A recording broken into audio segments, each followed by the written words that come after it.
Hello बच्चों, और question is here catalytic efficiency of two different enzymes is compared by there. देखिए, अगर हम बात करें कैटालाइटिक एफिशिएंसी की, तो कैटालाइटिक एफिशिएंसी की अगर हम बात करें टू एंजाइम्स का, अगर हम यहाँ पे कंपेयर करें कैटालाइटिक एफिशिएंसी, तो हम किस बेस पर कर सकते हैं? माइकेलिस मेंटेन कांस्टेंट वैल्यू के बेस पर कर सकते हैं।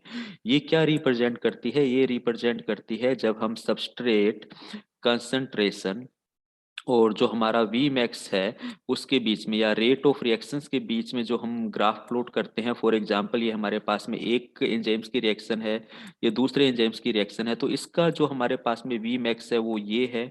ठीक है। पर्टिकुलर ए रिएक्शन का और बी रिएक्शन का हमारे पास में जो वी मैक्स है वो ये है।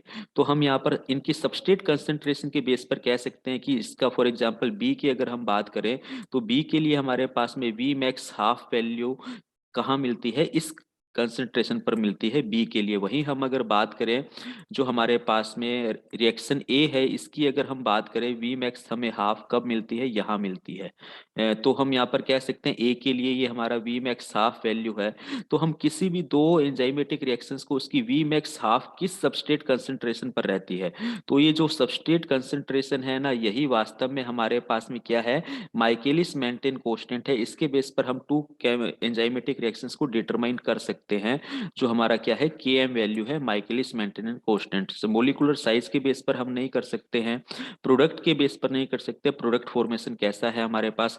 पीएच ऑप्टिमम तो सभी हमारे ऑलमोस्ट एंजाइम्स होते हैं, टेम्परेचर ऑप्टिमम होता है, तो के एम वैल्यू के बेस पर हम कर सकते हैं।